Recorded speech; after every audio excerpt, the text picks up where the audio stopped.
রাসূলুল্লাহ কাবা ঘরের ছায়ার পাশে বসেছিলেন, একটু সোজা হয়ে বসলেন, বললেন, ও খাব্বাব, তোমাদের পূর্বে কালা ফিমান রাজুলুম মিন ক্বাবলিকুম, তোমাদের পূর্বেও যারা এরকম রবকে রব হিসেবে মেনেছে, রবের বিধিবিধান মতন যারা জীবন পরিচালনা করেছে, সেই সমস্ত মানুষদেরকে, নিরপরাধ মানুষদেরকে বাড়ির থেকে ধরে নিয়ে আসা হতো, বুক সমান কর্ত করা হতো, ফাজা আবিন সার কাট কাটা করা টানা হতো, ফাওয়াদা আলা রাসিহি জীবন্ত মানুষের মাথার উপর করাত রাখা হতো, ফাইশাক্কু বিসনাইন জীবন্ত মানুষকে দ্বিখণ্ডিত করা হতো, লা ইয়াসুদ্দু আলা যালিকা দীনি। ও খাব্বাব, অত্যাচার করার পরেও মানুষেরা দিন থেকে কিন্তু ইন্নাল হাসাদু ইয়াকুলুল হাসানাত কামা তাকুলুন নারুল হাতাবা। ও পৃথিবীর মানুষ, তোমরা হিংসা থেকে বিরত থাকো।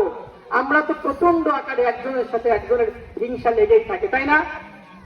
কথা বলছেন না যে আমাদের ভিতরে কি হিংসা করি না? আমরা প্রচন্ড আকারে হিংসা করি। কোন একটা কথাই মিল পড়ে নাই, মতের সাথে মত মেলে নাই, তাকে দেখতেই পারি না। রাসূলুল্লাহ বলেছেন, ইয়াকুমুল হাসাদ, তুমি হিংসা থেকে বিরত থাকো। ফাইন্নাল হাসাদু ইয়াকুলুল হাসানাত, যদি তুমি হিংসা করো, তোমার ভালো কাজগুলো খেয়ে, তোমার সওয়াবগুলো খেয়ে নষ্ট করে দেয়। কামা তাকুলুন নারুল হাতাবা, যেভাবে তোমার কাঠকে আগুন পুড়িয়ে ছারখার করে দেয়, তোমার হিংসার মাধ্যমে তোমার সমস্ত আমল নষ্ট হয়ে যায়।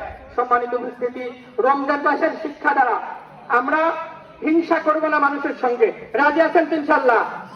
রাজি আছেন তো ইনশাআল্লাহ? আল্লাহ আল্লাযী তাসাআলুনা বিহি ওয়াল আরহাম ইন্নাল্লাহা কানা আলাইকুম রাকীবা। ইয়া আইয়ুহাল্লাযীনা আমানু তাকুল্লাহ وقولوا قولا سديدا يصلح لكم أعمالكم ويغفر لكم ذنوبكم ومن يطع الله ورسوله فقد فاز فوزا عظيما. أحباب الكرام، يجب علينا اتباع القرآن والسنة كما بين النبي صلى الله عليه وسلم. عليكم بالسنة وسنة الخلفاء الراشدين. وقال عليه الصلاة والسلام: تركت فيكم أمرين لن تضلوا ما تمسكتم بهما كتاب الله وسنة رسوله.